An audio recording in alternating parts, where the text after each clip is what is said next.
conversation with the candidates continues right now. Thank you for clicking on our extended digital conversation with our candidate for President of the United States, U.S. Senator Tim Scott of South Carolina.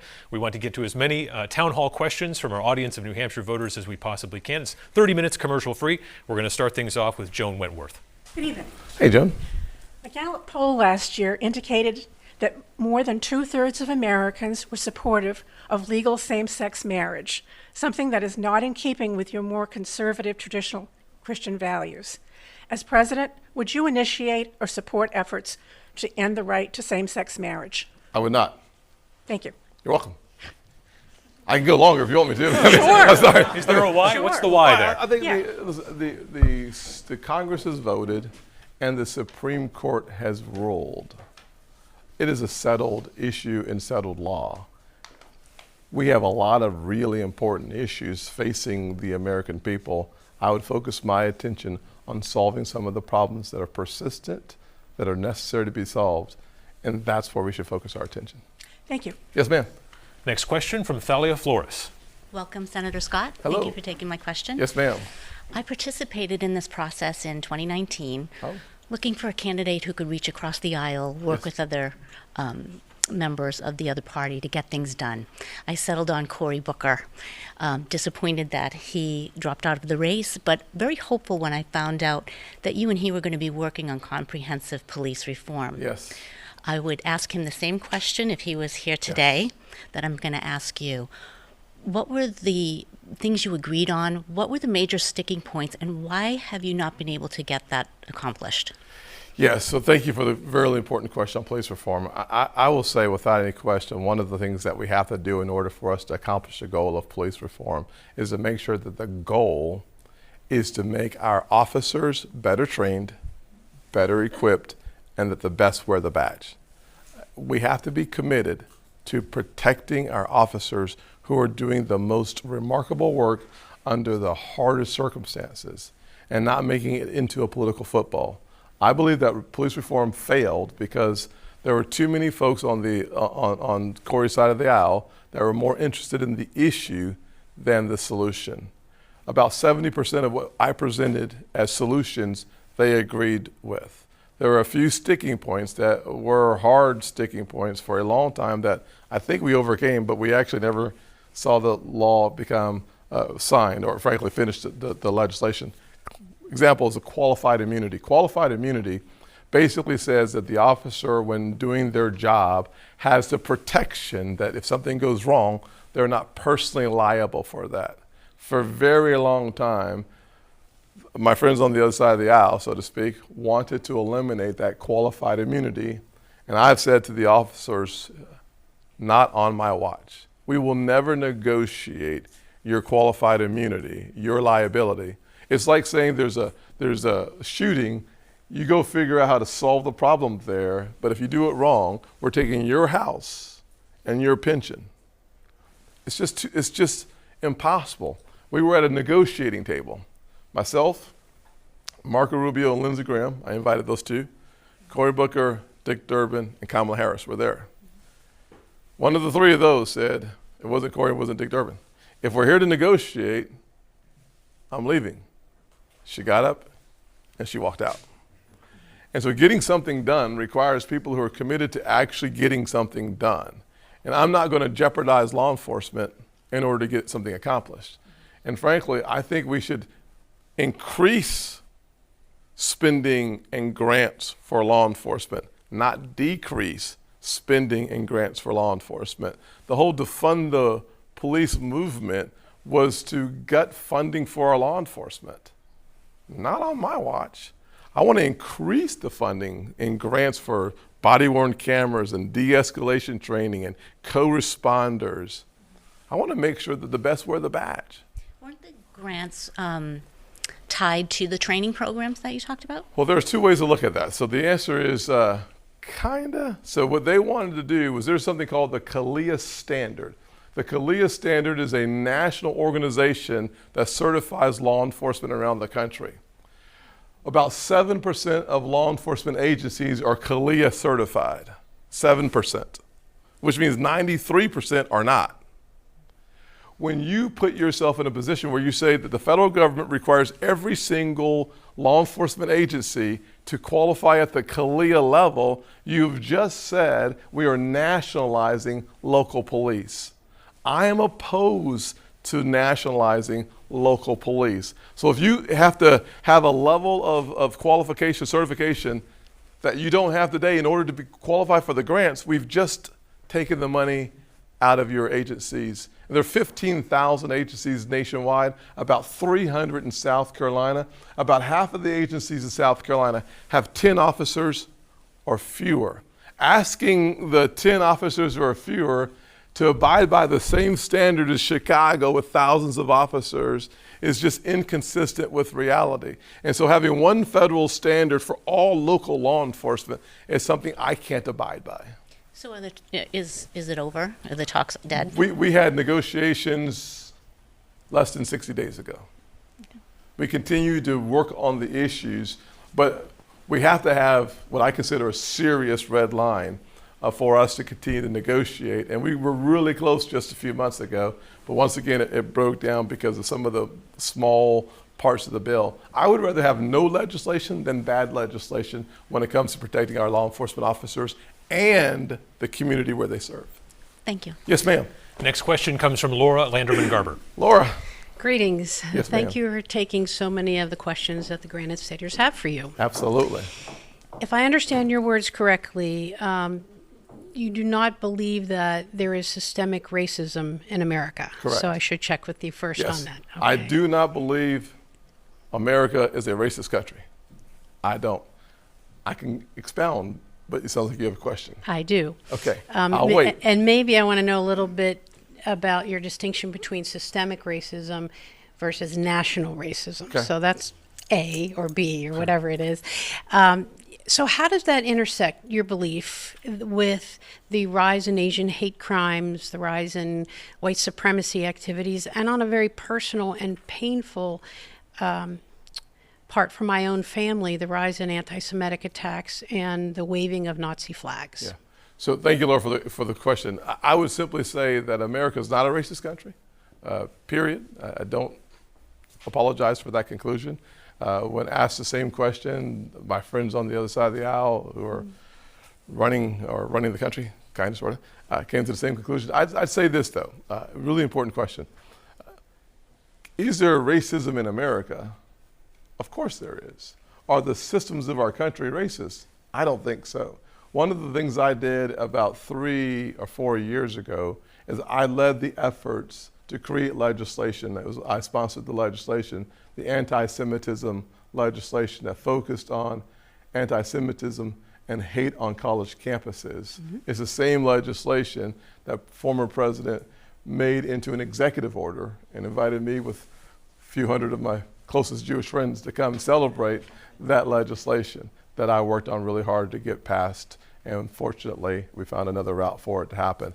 But yeah, the rise in hate crimes in the nation is not indicative with the soul of America. We certainly have hot spots that we need to challenge.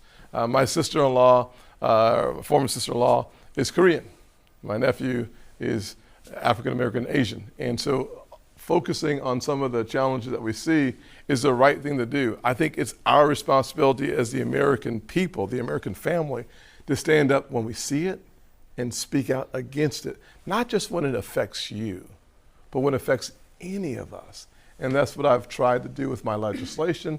I've done it with my words. I've done it with my social media accounts to stand up and speak out against it. But I don't think our nation is racist. I do think we have pockets that we have to fight, persistent pockets at times that we have to fight against and eliminate. I think we've done a really good job. I'll finish with this, Laura.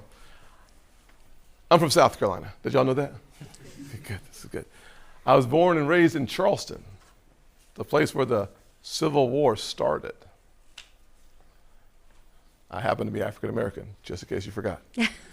And I think I'm funny sometimes, by the way. But here's what I'll tell you. In 2010, I ran for Congress against the son of the most popular governor in my lifetime, a guy named Carroll Campbell Jr. His son, namesake Carroll Campbell III, was one of my congressional opponents. He got in the race first. And then Strom Thurmond's son got in the race as well. And then here I come, a young kid from a single parent household, mired in poverty, in the place where the Civil War started, running in a Republican primary against two behemoths of South Carolina political power and history. And I won 68-32 in a head-on-head match.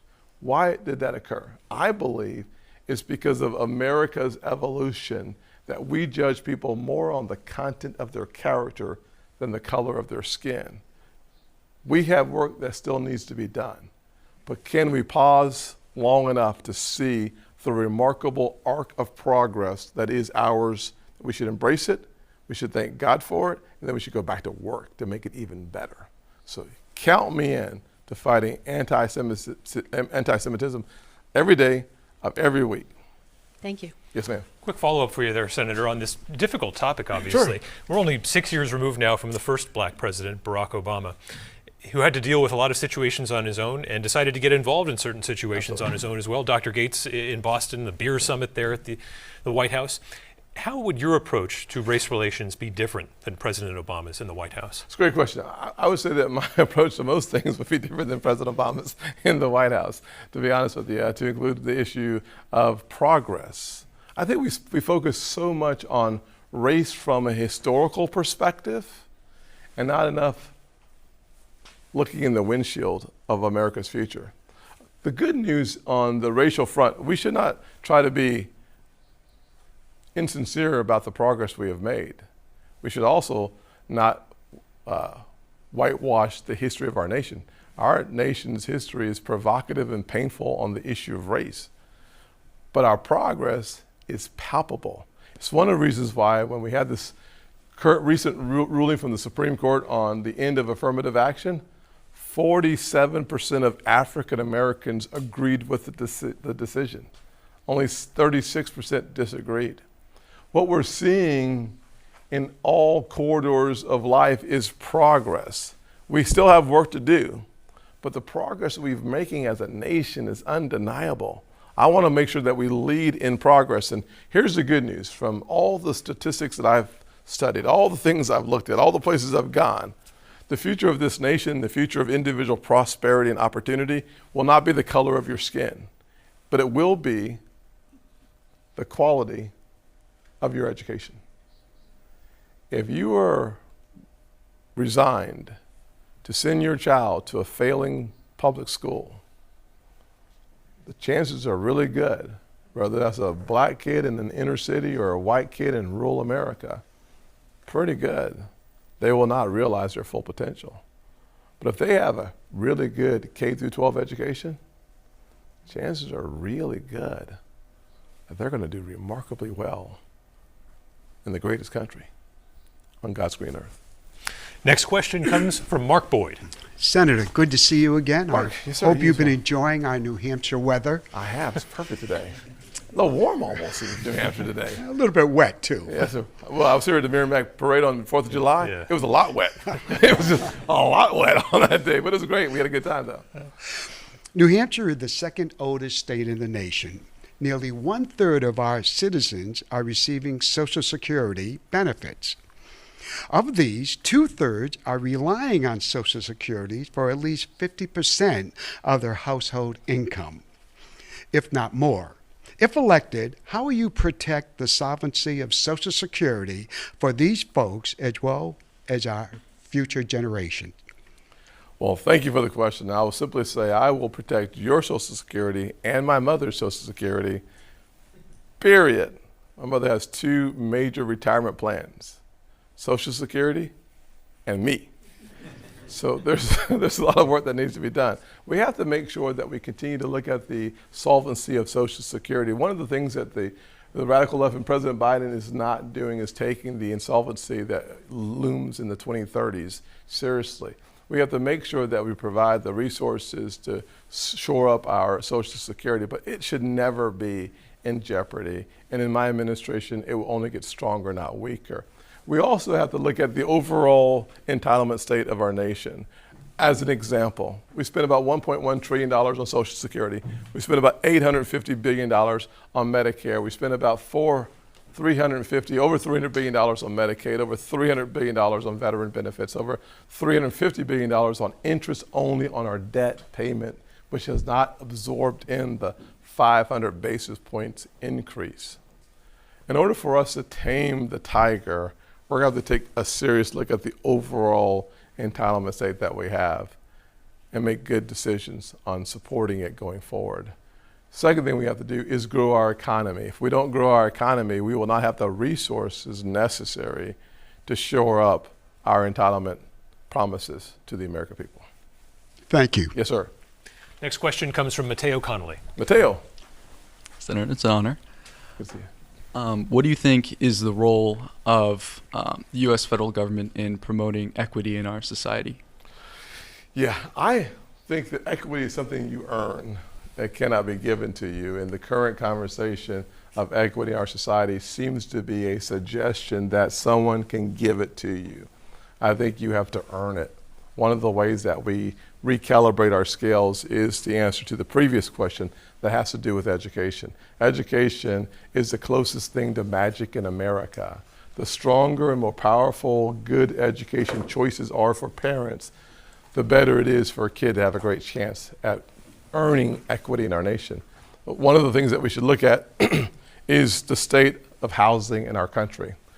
I say that because most Americans' net worth is connected to their home.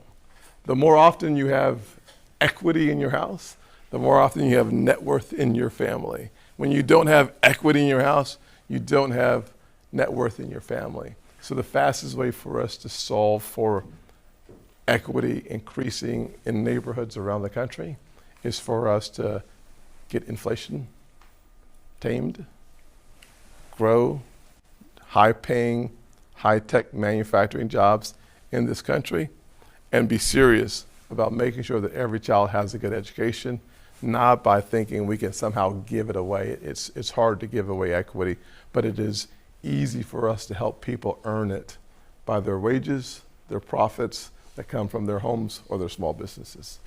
Thank you. And it's also in their retirement accounts, by the way. Shouldn't forget that part. Next question comes from Karen Manaski. Karen. Hello, Hey, ma'am. Senator. Thank you for being here. This question has already been asked and answered. Did I give you a good answer? Yeah, well, it's how would you unite our country?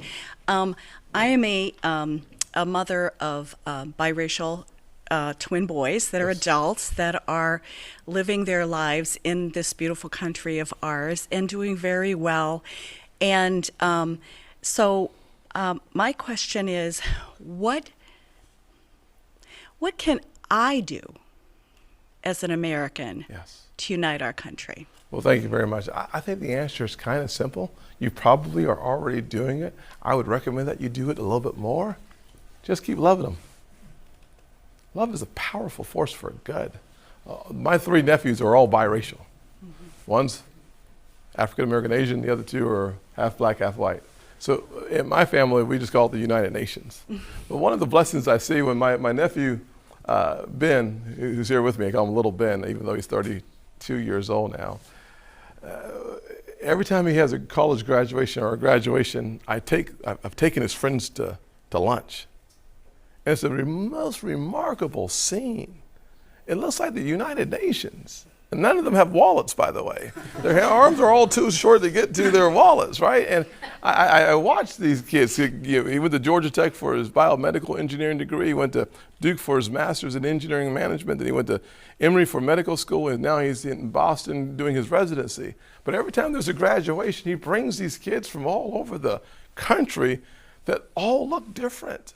Black kids and white kids and kids who moved from Africa, and he's got Asian friends, and they all sit at this table, and we have this great conversation. And to them, almost by default, they celebrate the differences, not by focusing on them, but by putting them on the table and working together.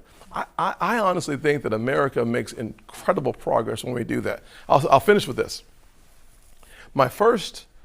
When I won that race for Congress, I think most people were shocked. I was thankful. My first chief of staff happened to be an observant Jewish guy.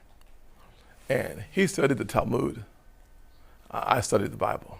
And we'd come together and we'd have conversations. But we had agnostics, and now I've had Hindus, we have lots of Christians, we have Jewish people on my staff. All of us come together and we celebrate our differences and we point towards a better America. If we do that as an American family, it will help tremendously overcome some of the perceptions of bias and some of the real prejudice at the same time. Thank you. God bless you. Next question comes from Bev Cotton. Bev, Hi there. how are you, ma'am? Good to see you again. Thank you, ma'am. You as well. Some work's been done to alleviate the cost of prescription drugs for Medicare recipients through allowing it for negotiation, price negotiation and such. However, there's much work left to be done. If elected, how are you going to make it possible for folks in America to be able to afford and take their prescription medications as ordered in this great country of ours? Thank you, Bev. A couple answers. One is that the absolute insanity of the inflation that we have today makes it really hard for our seniors on fixed incomes to make a decision between heating or cooling their homes, putting gas in their cars, and or rationing their health care, their medicine.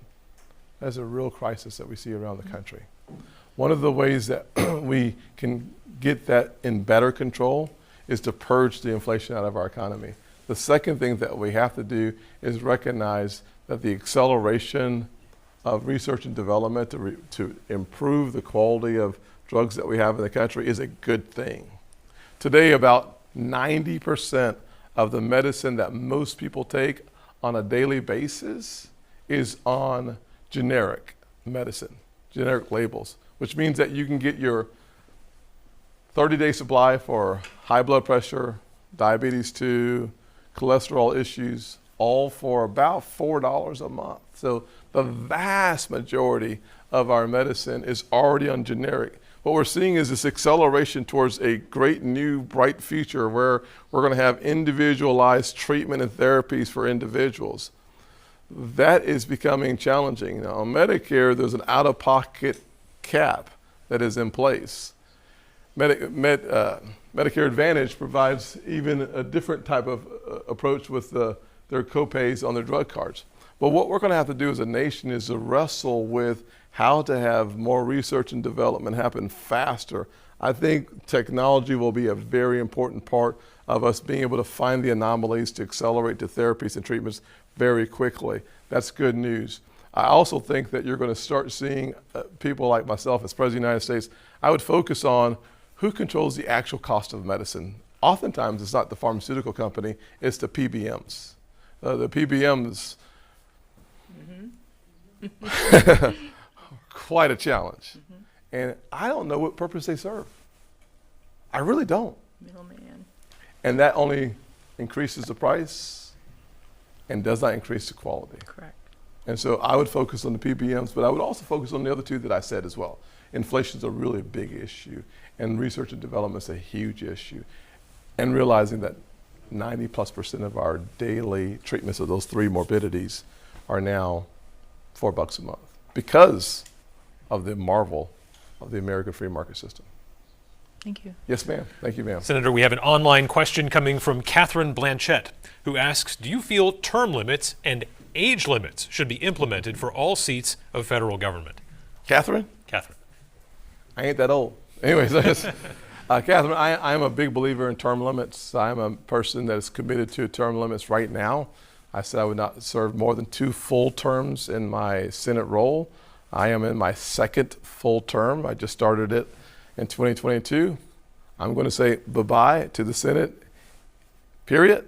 I hope to do it as your president of the United States in 2024, but I'm a big believer in term limits. I will say from the age limits, I don't think that the problem that we're facing today are folks are too old to do their jobs. I think they may be too incompetent to do their jobs, but I would not use age as a way of getting them out of the way of their own incompetence. I would, however, focus on the fact that we should hold all of our elected officials accountable for what they do or what they don't do. And as voters, we should elect people who represent that next thing. By the way, if you want someone who's 57 today, who will be 58 in September to be your next president, I agree. That would be me. God bless you. How about a foreign policy question, Sure. Senator? There's a lot of attention, obviously, focused on the war in Ukraine. Obviously, China and Taiwan taking up a lot of discussion time as well. Is there a foreign policy threat the United States is currently facing that we're not paying enough attention to? Yeah, so there are a number of challenges that we are facing as a nation that we perhaps are spending I would say this way. Sometimes we major on minor things and minor on major things when we should major on major things. And here's an example of a major thing in the foreign policy footprint. I am concerned from a military perspective or from a foreign threat perspective that the weaponizing of viruses is something we are not taking seriously as a nation. I believe that there's a bio threat that looms out there that we should be taking seriously. Second thing I'd say is that the cyber attacks and the cyber warfare is something we need to be even better prepared for as a nation than we are today. Third thing I would say, in order for us to be effective on a battlefield, we need eyes in the skies. The satellites are absolutely essential to how well our men and women do on the battlefield. If we want them to be protected and come home safe, we need to answer the questions in space today that we're not even asking. And finally, tactical nukes are really important from my perspective. There are countries that have them. I believe are willing to use them. And the question we should be asking ourselves, what if? We hear a lot about nuclear arsenals. We spend a lot of time rightly speaking about the importance of stopping Iran from becoming a nuclear power. Absolutely essential to world peace. But we should ask ourselves about small nuclear weapons, small munitions, and the capacity of destruction that a madman, a dictator, might be willing to use. Those are 4 areas of real challenges that we need to contemplate as a nation and frankly prepare for. George Shultz, before he passed away, said that if we are not building weapons that are cheap, accurate, and lethal, we may not be ready for the next wave of warfare, because it's hard to use a multi-million-dollar system to respond to a $10,000 weapon. No matter how much of this you have, this will win. There's a bit of a sticking point these days between New Hampshire and South Carolina, at least on the Democratic side. This is me over here. I don't know. I don't want to put you too much on the spot here. This is a viewer question. Do you believe New Hampshire should have the first in the nation primary? Yes. Where's the sticking point? Well, what do you think of what, I mean, I'm not sure what interaction, if any, you ever have with Jamie Harrison or anything like that, but what do None. you... Zero? Yes, So zero. what Well, listen, do you think of this idea let of me- putting South Carolina first for the Democrats? The Democrats are trying to use the issue of race to set the current president up to come through South Carolina and be more successful before he goes to the rest of the country. I think we've had a really good system in place for a long time, where the first caucus is in Iowa, the first primary is in New Hampshire, and then you roll into the first in the South primary in South Carolina. I think diversity is an important issue in our nation, but diversity isn't always how much melanin you have in your skin. In this room today, there's a diversity of thought that is pervasive and clear. Your questions reflect that. Why would we pretend like the only diversity that Americans should care about is what you look like in the mirror? Your diversity of thought is going to determine the outcome of this nation. And what the Democrats are trying to do is just basically say, well, he did really well in South Carolina because of Congressman Clyburn and African Americans, and so let's set him up for success by changing the order. That's, in my opinion, using the issue poorly and not in the best interest of this country. If I can't come here to this state and help y'all figure out that I should be your president of the United States, I did my best, and I'm hoping that y'all will agree with me, by the way. But the truth of the matter is that we should take seriously, I said it before we came out on the stage, really intelligent voters here in New Hampshire. Really intelligent. Why would we make the most common denominator race? I thought we were doing everything in our power as a nation to focus on the future where everybody has an opportunity to be heard, to be seen, and get a full vetting. I don't think that has to happen in a place where you think the diversity works to your advantage. I think the diversity of this audience works to my advantage.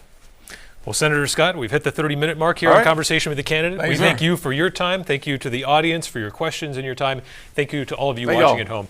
God bless. Have a good one. Well done. Thank you very That much. was great. Appreciate it. Yeah.